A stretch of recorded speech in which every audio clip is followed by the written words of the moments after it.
The Eagles win a classic. Hello, everybody. Terry Bennett here on the Brock Eagle Football Show, brought to you by Tommy Hayes Photography and DFW Executive Realty, right here on S2S Sports, part of L4 Media.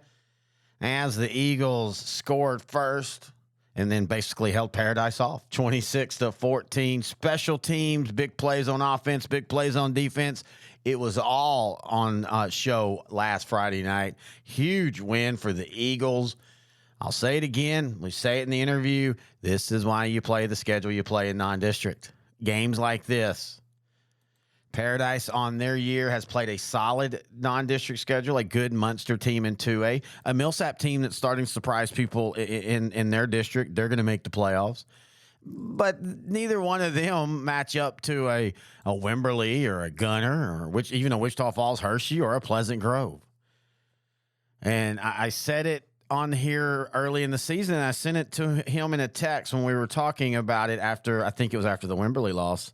You know, you get the pain now for the reward in December. And part of that's also getting the reward in a big district game. And don't be shocked if you end up seeing Paradise again, though they're going to have to go through Bushland. And that's going to be an interesting one. Either way, great win for the Eagles. And as always, we'll be talking to the head coach of the Eagles, Coach Billy Mathis. First, though, we want to thank our sponsors. Tommy Hayes Photography. You can find him online at TommyHayesPhotography.com. Find him on Instagram, Tommy_Hayes_photography. You can also find him on Facebook. Just type in Tommy Hayes Photography or just look in the Brock program. He does all the photo work there. Wonderful. The best in the state when it comes to sports action and portrait shots. And he does so much more. So check him out. TommyHayesPhotography.com. And then, of course, Eddie Washington, DFWExecutiveRealty.com. If you have any realty needs on the Fort Worth side of DFW, then you want to get a hold of Eddie. You can do that through the website, or you can email him edwash1@msn.com. You can go to the site, find a neighborhood that you're interested in, and see what their listings are, see what the value of the homes are in that area. And you can do that through all of the areas in Fort Worth. So if you have any realty needs, check out DFW Executive Realty. All right, we're going to take a break, and when we come back, it's the head coach of the Eagles, Coach Billy Mathis, right here on the Brock Eagle Football Show on S2S Sports, part of L4 Media. Here at L4 Media, we talk high school football, 4A, 3A, and 2A in Texas. We talk East Texas sports. We talk NFL, guy talk, movie and booze. We also talk wrestling and so much more. And you can see it all on our YouTube channel at L4 Media Company. Like and subscribe. Terry Bennett back here on the Brock Eagle Football Show. Now joined by the head coach of the Eagles, Coach Billy Mathis. And, Coach, big win last week. You beat Paradise 26-14. What were your thoughts? Man, we knew it was going to be a slugfest, and it was. Just one of the most exciting games we've had all season long. The stadium was absolutely jam-packed. Paradise brought out an amazing crowd.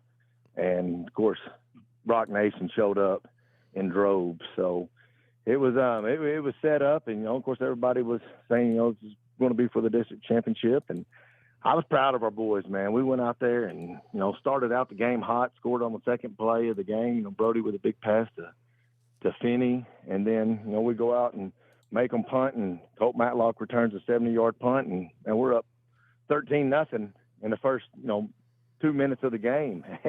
You couldn't ask for a better start, and we just rolled on from there. Paradise is a great football team. Man, they got an amazing defense and got a really good offense, and I was proud of our guys. We sat there and battled, went toe to toe. We had a crazy call against us. A double forward pass they get for a touchdown, but when the guys came off, they were frustrated with it. But, that's what I told the guys. It's just like everything else. It's out of our control. We got to go play the next play. And, man, they did. And, man, we played our tails off. They took all the preparation that they had, and with all the stuff that was going on, externally, about my stupid comment that I made last year and all that, they were able to block all that out and, go and had a big win. Well, you bring that up, and you and I were talking before we started recording. They had shirts made up. We talked about before. Paradise, this was their game of the year, maybe their game of the last 10 years. And I commented, the great thing, though, was it's nice that y'all can have that kind of rivalry, and it wasn't mean-spirited in any way. It's what a rivalry should be. All on the field, have fun, taunt each other, but not get, personal. And that's, to me, what high school football used to be about with rivalries. Absolutely. You love that type of stuff. And, those are the things that people will remember forever. I mean, they had more shirts made up with my face on them and stuff over there. And it's funny. It's good. It's good-natured, rivalry. And, that's what this is about. And the world we live in right now with the wars going on in Israel and all that, the stuff that goes on, we're so blessed and we're so lucky to live in a country and to live in a state to where, our kids aren't having to worry about that. Their biggest worry is going out and battling a crosstown rival, for a high school football game. And, when you sit back and you think about it, man, we are so blessed and so lucky to have the opportunity just to do that.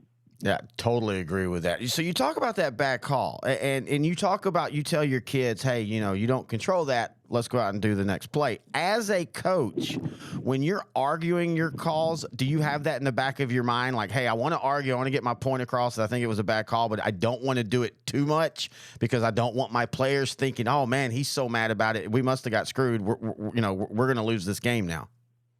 Well, 100%. Anytime with the officials, you don't want to get out there and just chomp on them constantly. And of course I have before, but it goes back to everything, right? I mean, they're human beings that are out here doing this deal, and they're not perfect, and neither are we. So you don't want to go out there and just live and die off of one call. You've got to, as a coach, we've got to go and reset ourselves and say, all right, nothing we can do about it. Let's get our guys ready, because you're right.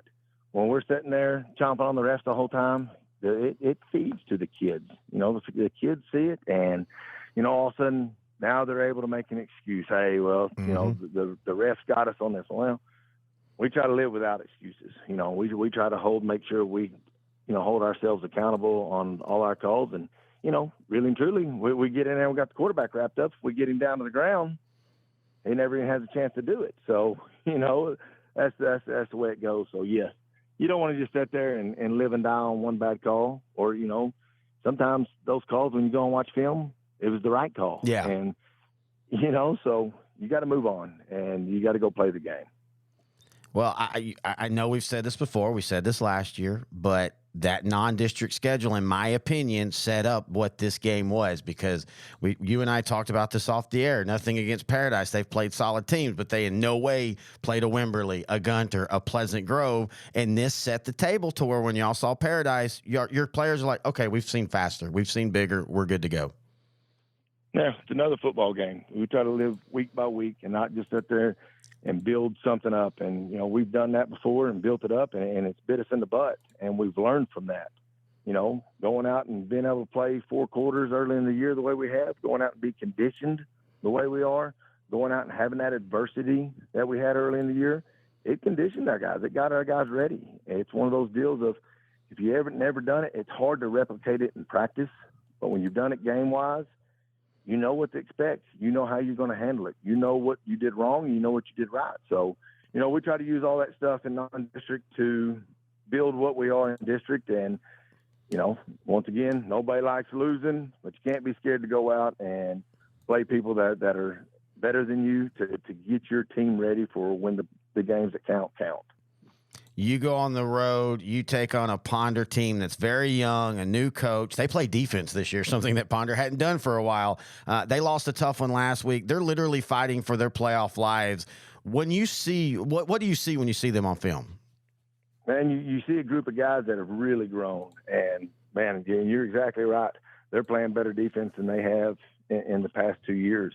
They are really getting after it, and they are a young team. And they've got an explosive offense that can go and hang 70 points on you if you're not ready. And they got a defense that can get up there and punch you in the mouth. So it's a very young team, but it's a very talented team. We've got to do a great job of going out there and getting on them and staying on them. And, keeping them at bay, we got to do a good job of, defensively of disguising coverages and stuff like that, because you don't want the quarterback to know exactly where you're at. Because if you do, Coach Schultz and those guys are going to dial you up, and we got to be able to keep them at bay offensively. Same thing that we always say, and it's the truest thing in the world. We got to win the line of scrimmage. And you go win the line of scrimmage, you got a chance to win the game. And then you got to go take care of special teams. You go and have great special teams play. Now you got a chance to go win in all three phases. It's funny. You and I don't really talk special teams a lot, but the special teams and after the big punt return, I just kind of started thinking back, and you think about last year and stuff. Your special teams is legitimately one of the best in 3A. It is. We've had multiple block kicks. We've had kickoff returns. We've had punt returns. We've covered better on kickoffs and punts this year. So it's been good. And, I give a lot of that credit to Coach Mullinex and Coach K, my linebacker coach. Coach Mullinex, our DC. Those two guys helped me out with special teams a ton. Coach K helps with the kickoff team and the kick return team. And our guys, he's really helped me coach special teams better. He's an attention to detail guy and has done a great job of letting our guys know, hey, if we'll get these guys blocked and how to block them, which side to rip to on kickoff, stuff like that. So, we've put more time into the special teams this year than we ever have, and it's paying off. Is your demanding work lifestyle in need of fire-resistant clothing that can keep up? Well, L4FR clothing should be your go-to for quality, affordability, safety, and style. L4FR was founded by a third-generation oil field worker who is also a veteran. Thus, this company has a deep appreciation for reliability and longevity, all while we provide first-rate customer service.